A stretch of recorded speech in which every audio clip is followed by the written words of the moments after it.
গরম পানি পান করলে হজম শক্তি বাড়ে, কোষ্ঠকাঠিন্য দূর হয়, শরীর থেকে টক্সিন বের হয়, ডিটক্সিফিকেশন, ওজন কমাতে এবং ত্বককে সতেজ ও উজ্জ্বল রাখতে সাহায্য করে, যা এটিকে একটি স্বাস্থ্যকর অভ্যাস করে তোলে। তবে অতিরিক্ত গরম পানি পান করা উচিত নয়, হালকা গরম পানি পান করাই ভালো। গরম পানি পানের উপকারিতা। হজমশক্তির উন্নতি। গরম পানি পাচনতন্ত্রকে উদ্দীপিত করে এবং খাবার দ্রুত হজম করতে সাহায্য করে, যা কোষ্ঠকাঠিন্য দূর করে। ডিটক্সিফিকেশন। এটি শরীর থেকে বিষাক্ত পদার্থ টক্সিন বের করে লিভার ও কিডনির কার্যকারিতা বাড়ায় এবং শরীরকে ডিটক্সিফাই করে। ওজন কমাতে সহায়ক।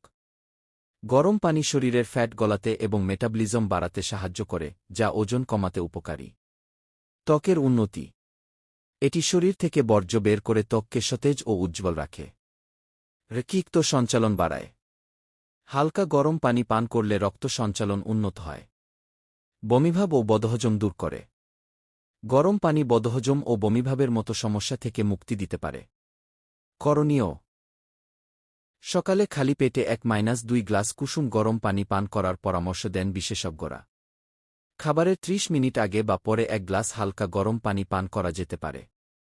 ওজন কমাতে চাইলে গরম পানির সাথে মধু ও লেবুর রস মিশিয়ে পান করা যেতে পারে। সতর্কতা। খুব বেশি গরম পানি পান করা উচিত নয়, কারণ এটি স্বাস্থ্যের জন্য খুব ক্ষতিকর হতে পারে।